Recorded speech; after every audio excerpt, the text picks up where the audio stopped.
আমি দেখতে পাচ্ছি আপনি জাহান্নামে যাবেন, বাবা আমি সন্তান হয়ে আপনার পায়ে ধরি, আপনার কাছে বিনয়ের সহিত অনুরোধ করি, বাবা আপনি ওই পথে যাইয়েন না। এই কথা কোনোদিন বলেছেন? আমরা আরো চিন্তা করি বাবা ভুল করছে, সন্তানেরা কি ভুল ধরতে পারে? তাহলে বেয়াদবি হয় না? সন্তানেরা যদি বাবার ভুল ধরে বেয়াদবি হবে না? জোরে বলেন। তাহলে যদি বেয়াদবি হয়, তাহলে ইব্রাহিম নবী যে বাবার ভুল ধরাই দিলেন, তিনি কি বেয়াদবি করেছেন? জোরে বলেন। তাহলে আপনারা এখান থেকে শিক্ষাটা হলো, বাবা ভুল করুক, শিক্ষক ভুল করুক, ইমাম ভুল করুক, ভুল ধরিয়ে দেওয়ার দায়িত্ব কার? আমাদের। কার? এটা হলো নবী করিম সাল্লাল্লাহু আলাইহি ওয়াসাল্লামের একটা সিরাত। মন থাকবে আপনাদের? নাম্বার 2, পিতা নাই মাতা নাই, আছে স্ত্রী, আছে সন্তান। এখন সন্তান তো ছোট মানুষ, ওরে দাওয়াত দেওয়ার দরকার আছে? বাবা স্কুলে যাও, খবরদার অন্য ছাত্রদের সাথে যারা দুষ্টামি করে তাদের সাথে হাঁটবা না, এটা বলেন আপনারা? আচ্ছা, এটার সাথে যদি ওই কথাটাও বলেন, জোহরের ওয়াক্ত যখন হয়ে যাবে মসজিদে নামাজ পড়ে নিও, শিক্ষকের সাথে যেন অন্যায় করবা না, ভালো আচরণ করবা, এটা কি বলেন? তাহলে একজন দায়ী, একজন নবী যেই সিরাত দিয়া তার জীবনীটা শুরু করলেন, যেই অধ্যায় দিয়া শুরু করলেন, পিতাকে দাওয়াত দিতে দিয়া, আবার অন্যদিকে পিতা নাই, সন্তানকে দাওয়াত দিলেন। হযরত লোকমান হাকিম তার সন্তানকে দাওয়াত দিচ্ছেন। নাম কি? লোকমান হাকিম। দাওয়াত দিচ্ছেন কাকে? হযরত লোকমান হাকিম তার সন্তানকে দাওয়াত দিতে গিয়া, তার সন্তানকে সিরাত শিক্ষা দিতে গিয়া বললেন, ইয়া বুনাইয়া আকিমিস সালাতা ওয়া আমুর বিল মারুফি ওয়ানহা আনিল মুনকার ওয়াসবির আলা মা আসাবাক ইন্না যালিকা মিন আজমিল উমুর। আল্লাহু আকবার। সূরাতুল লোকমান, কোরআন শরীফের 31 নম্বর সূরা, 21 নম্বর পারার 11 নম্বর পৃষ্ঠার 17 নম্বর আয়াত। আল্লাহ পাক বললেন, লোকমান হাকিম তার সন্তানকে দাওয়াত দিচ্ছেন। আল্লাহু আকবার। আরো জোরে বলেন আল্লাহু আকবার। ইয়া বুনাইয়া, ও আমার কলিজার টুকরা সন্তান, ও আমার নয়নমণি, ও আমার কলিজা সন্তান, ইয়া বুনাইয়া, ও আমার সন্তান, আকিমিস সালাত, নামাজ কায়েম করবা, যেখানে থাকো না কেন নামাজ কায়েম করবা। ওয়া আমুর বিল মারুফ, সত্যের উপদেশ দিবা, সৎ কাজের জন্য মানুষকে দাওয়াত দিবা। অনহা আনিল মুনকার, অন্যায় থেকে মানুষকে ফিরাইয়া দেবা। কে বলছেন? লোকমান হাকিম। কাকে? সন্তানকে বললেন, ও আমার পুত্র, ও আমার কলিজার টুকরা সন্তান, নামাজ কায়েম করবা, সত্যে উপদেশ দেবা, আর অন্যায় থেকে মানুষকে ফিরাই দেবা। বলছেন আপনারা যে খারাপ ছেলেদের সাথে চলবা না। আপনারা, আমরা আরো চিন্তা করি, অমুক নেতার ছেলে, ওই ছেলেটার সাথে হাইটো, তোমাকে কেউ কিছু বলবে না, এটা বলি না আমরা? এটা বলেছে কিনা ভাই সব? এটা বলা নবীর সিরাত না। নবীর সিরাত হলো সত্যের সাথে থাকবা, সৎ যারা আছে তাদের সাথে থাকবা, অন্যায় যারা করবে তাদের সাথে থাকবা তো নাই, তাদের সাপোর্ট তো দেবাই না, তাদের সাথে চলবা না, বরংস পারলে বিরোধিতা কর। জোরে বলেন। এখন এখানে কিন্তু 3টা কথা, নামাজ কায়েম করবা, সত্যের উপদেশ দিবা, আর অন্যায় থেকে ফিরাই দেবা। এরপরে আল্লাহ তাআলা বললেন, আসবির আলা মা আসাবাক, ধৈর্য ধারণ করা লাগবে। ভাই সব, সত্যের উপদেশ দিলে ধৈর্য ধারণ করা লাগে। আপনি যদি মানুষকে সত্য কথা বলেন, ধৈর্য ধারণ করা লাগে। অন্যায় একজনে করতেছে, আপনি বললেন ভাই অন্যায় করো না, তাতে ধৈর্যের কিছু আছে? হ্যাঁ, এখানে আল্লাহ তাআলা বললেন কেন অসবির, তিনটা কথার পরেই বললেন অসবির আলা মা আসাবাক, ধৈর্য ধারণ করা লাগবে। এই কাজগুলি তোমাকে করতে হলে কি লাগবে? জোরে বলেন, ধৈর্য ধারণ করতে হবে। সম্মানিত ভাই সাহেব, নবী করিম সাল্লাল্লাহু আলাইহি ওয়াসাল্লাম এই সিরাত ময়দানে যখন এই কাজ নিয়ে তিনি বের হলেন, তখন তাকে অকথ্য ভাষায় গালিগালাজ করেছে না করে নাই? তাকে কবি বলেছে না বলে নাই? তাকে জাদুকর বলেছে না বলে নাই? তাকে গণক বলেছে না বলে নাই? আচ্ছা ভাই, এই মানুষটাই 40 বছরের আগে কি কেউ তাকে গণক বলেছিল? কেউ তাকে রাজাকার বলছিল? কেউ তাকে কবি বলছিল? 40 বছর পরে এই মানুষটাকে এই গালিগুলি দেয়ার অর্থ কি?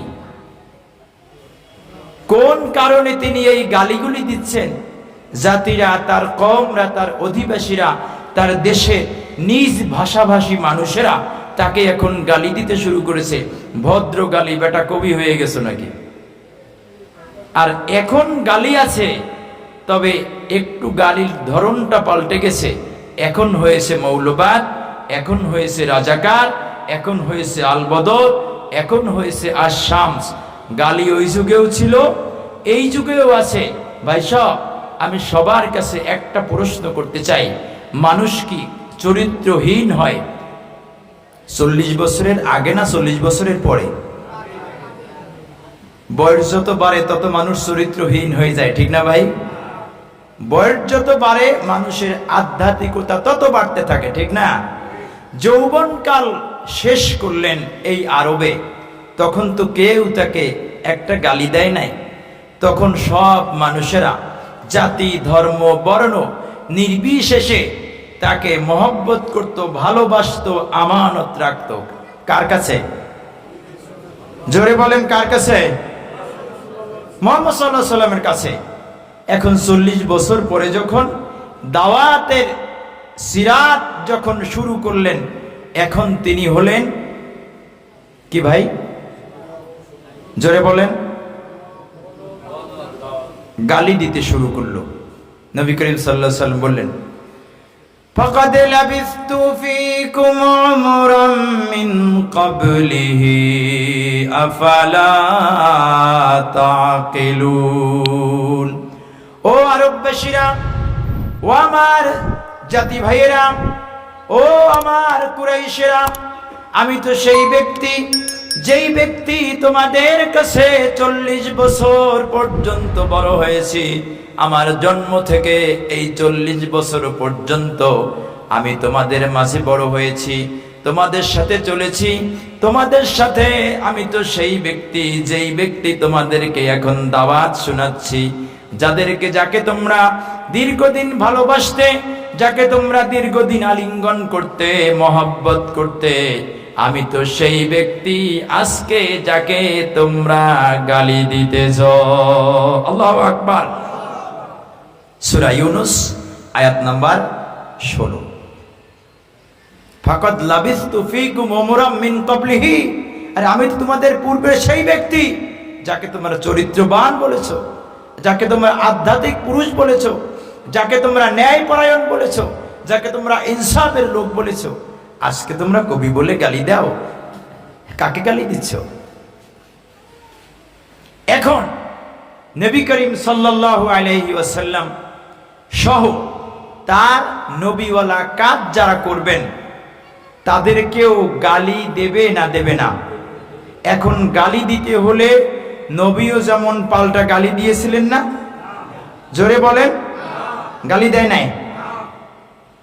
তাহলে নবী যদি তার কার্যক্রম চালাতে গিয়া, সিরাত পরিচালনা করতে গিয়া, মানুষকে দাওয়াত দিতে গিয়া যদি তিনি গালি খেয়েছেন, গালি দেন নাই, গালি না দিতে হলে কি লাগবে?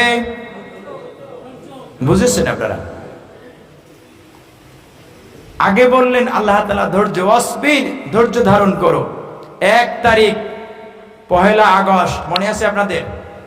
আপনারা নিষিদ্ধ, মনে আছে আপনাদের? কেন্দ্রীয় লিডার একটা কথা বলেছিলেন, আমরা ধৈর্যের সহিত মোকাবেলা কর। তারা চেয়েছিল আপনাদেরকে নিষিদ্ধ করে আপনাদেরকে রাজপথে নামিয়ে উচ্ছৃঙ্খল আচরণ আশা করেছিল, সারা পৃথিবীবাসীকে দেখাবেন আপনারা উচ্ছৃঙ্খল। কিন্তু লিডার বলেছিলেন না, আমরা ধৈর্যের সহিত আল্লাহর কাছে ফয়সালা চাইব। ফয়সালা হয়েছিল না হয় নাই? জোরে বলেন, হয়েছিল না হয় নাই? সে আল্লাহ আছে না 1.5 মাস বয়স হয়েছে? আল্লাহ পাক বললেন আসবির আলা মা আসাবাক ইন্না যালিকা মিন আজমিল উমুর। লোকমান হাকিম তার সন্তানকে বললেন, তুমি যদি সৎ কাজের দাওয়াত দিতে যাও, সত্যের উপদেশ দিতে যাও, মানুষকে অন্যায় থেকে ফিরাতে যাও, তখন তোমার উপর আসবির আলামা আসাবাক, তোমার উপর বিপদ চলে আসবে, অত্যাচার চলে আসবে, নির্যাতন চলে আসবে, তোমাকে পুলিশ ধরে নিয়ে যাবে, এই কথা তোমার মধ্যে থাকবে। কিন্তু তারপরে পুলিশ দেখে, অত্যাচার দেখে ঈমান হারা হওয়া যাবে না, ধৈর্য ধারণ করা লাগবে। আল্লাহু আকবার। আল্লাহ তাআলা আমাদেরকে স্মরণ করাই দিচ্ছেন যে ধৈর্য কাকে বলে। তোমরা যে বাঁধ ভাঙা ধৈর্য অতিক্রম করেছো, আল্লাহ পাক বললেন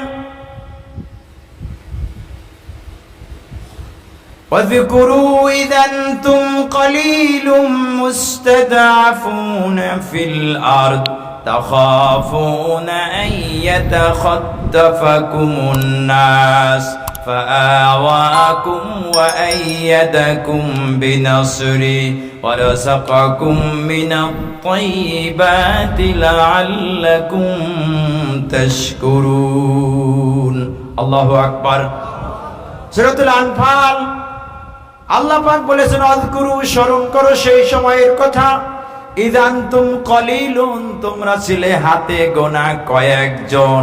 কে বলছেন? আরো জোরে বলেন। ঈদ যখন, স্মরণ করো সেই সময়ের কথা, ইযান্তুম কলিলুম, যখন তোমরা ছিলে হাতে গোনা কয়েকজন, মুস্তাদআফুনা ফিল আরদ, দয়ফন থেকে তোমাদেরকে জমিনের মধ্যে দুর্বল করে রাখা হয়েছিল। 5ই আগস্টের আগে আপনারা দুর্বল ছিলেন না সবল ছিলেন?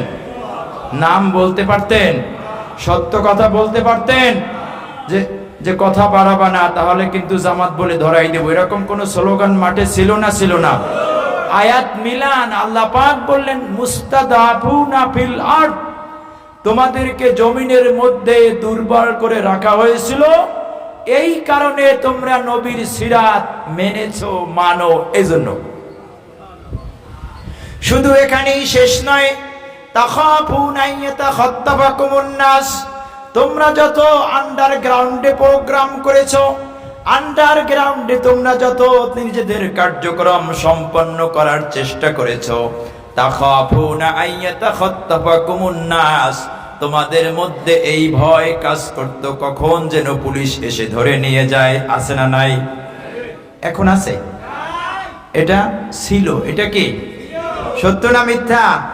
আল্লাহ পাক বললেন তাখাফুনা আইয়াতাখাত্তাফাকুমুন নাস, তোমরা এই আশঙ্কা করতে, এই ভয় তোমার মধ্যে থাকতে, যতই আন্ডারগ্রাউন্ডে তুমি প্রোগ্রাম করো, যতই আমরা প্রোগ্রাম করেছি, কিন্তু মনের মধ্যে ভয় থাকতো কেউ যেন জানাইয়া দেয় নাকি। সত্য না মিথ্যা? আল্লাহ পাক বললেন ফাআওয়াকুম, আমি সেই জায়গা থেকে তোমাদেরকে আমি স্থান দিয়েছি, দেশ দিয়েছি। ফাআওয়াকুম, আমি তোমাদেরকে স্থান দিয়েছি, দেশ দিয়েছি। ওয়া আইয়াদাকুম বিনাসরিহি, আমার নিজের কুদরতি হাত দ্বারা তোমাদেরকে সাহায্য করেছি।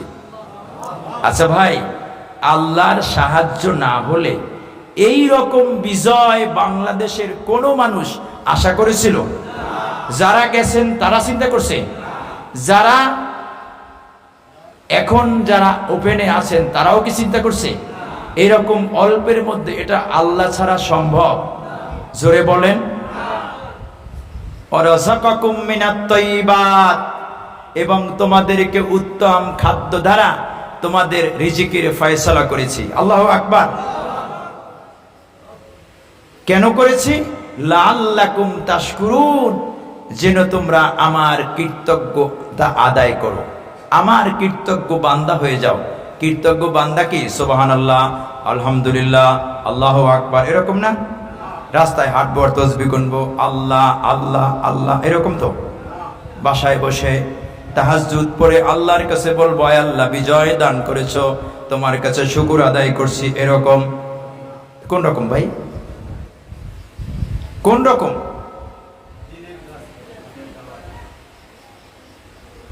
রকমটা বলবো না থাকবে? সাদ বিন আবি ওয়াক্কাস রাদিয়াল্লাহু আনহু বিশ্ব নবীর সিরাত সারা বিশ্বময় পৌঁছে দেবেন। ওয়ারাফানা লাকা যিকরাক, আল্লাহ বললেন ও নবী আপনার জিকিরকে, আপনার সিরাতকে আমি বিশ্বময় পৌঁছে দেব। আল্লাহু আকবার।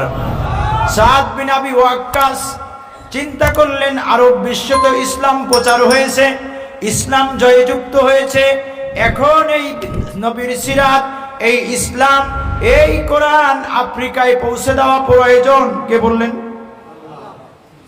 আল্লাহর সিদ্ধান্ত, নবীর সিদ্ধান্তে সাদ বিন আবি ওয়াক্কাস তিনি নবীর সিরাতকে জঙ্গলে পৌঁছে দিবেন। কোথাও নবীর সিরাত ব্যতীত, মাটির নিচে নবীর সিরাত, ঘরের মধ্যে নবীর সিরাত, বাহিরে নবীর সিরাত, ব্যবসা প্রতিষ্ঠানে নবীর সিরাত। এখন ব্যবসায় যদি ভেজাল দেন সেটা কি নবীর সিরাত? ওজনে যদি কম দেন সেটা কি ভেজাল না? সেটা কি নবীর সিরাত? নবীর সিরাত হলো ওজনে কম দেওয়া যাবে না, খাদ্যে ভেজাল দেওয়া যাবে না। আপনি ভালো এবং মন্দ সেটা মিশ্রণ করে বিক্রয় করতে পারবেন না বেশি দামে। আপনি যেটা মন্দ সেটা গ্রাহকদেরকে বলে দিতে হবে, ভাই এটা কিন্তু একটু সরস, বলেন অনেকে, এটার দাম একটু কম, এটার দাম একটু বেশি। আপনি দুইটাকে মিলাইয়া সুন্দর করলেন, চড়া দামে বিক্রি করলেন, এটা নবীর সিরাত নয়। নবীর সিরাত হচ্ছে সরসটা সরস দামে বলে বিক্রি করবেন।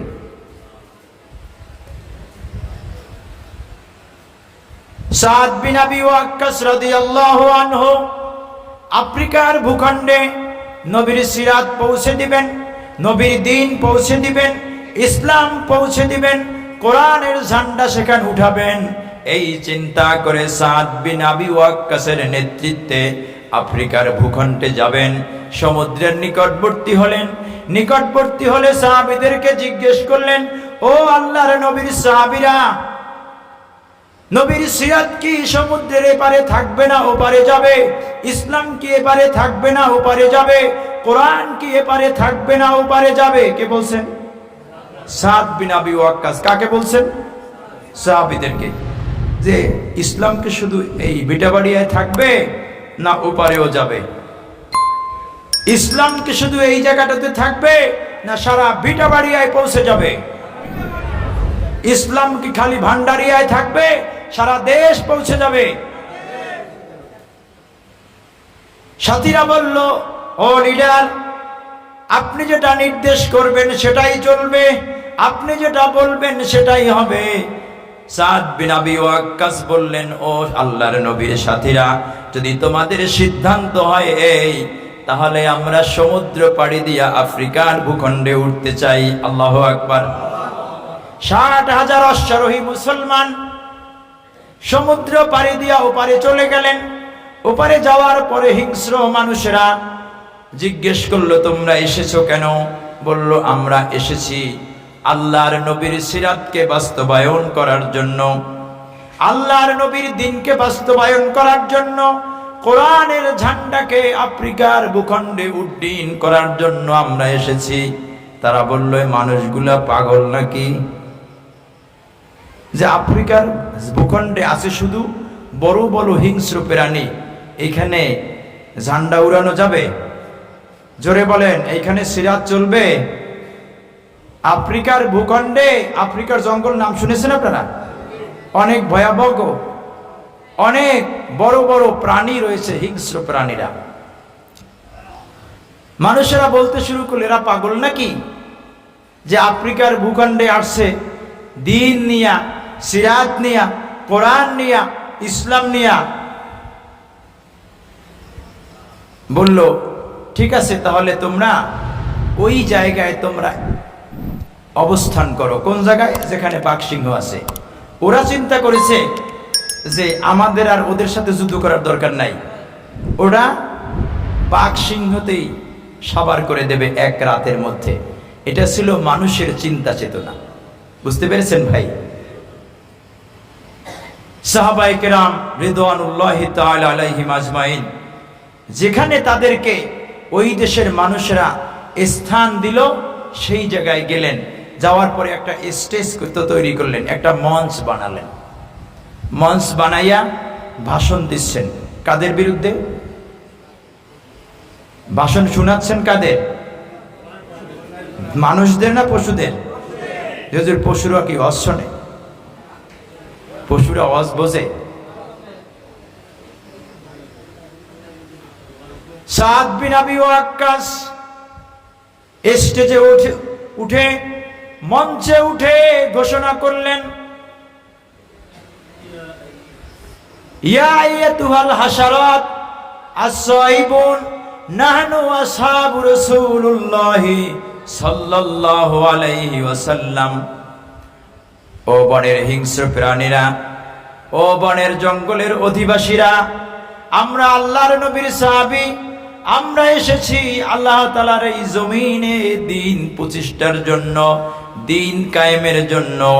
তোমরা জঙ্গল ছেড়ে আমাদেরকে জায়গা করে দাও। হিংস্র মানুষেরা, ওই দেশের মানুষেরা বলল যে অজ করে শুধু হিংস্র প্রাণীদেরকে, ওরা কি অজ বোঝে? কিছুক্ষণ পরে দেখা গেল ওই প্রাণীগুলি বাঘের সারিতে বাঘ, সিংহের সারিতে সিংহ, সাপের সারিতে সাপ, ব্যাঙের কাতারে ব্যাঙ, কচ্ছপের কাতারে কচ্ছপ, যে যার লাইন ধরে জঙ্গল ছেড়ে ছেড়ে চলে গিয়েছে। আর ওই দেশের মানুষেরা এই দৃশ্য দেখে দেখে পড়েছে লা ইলাহা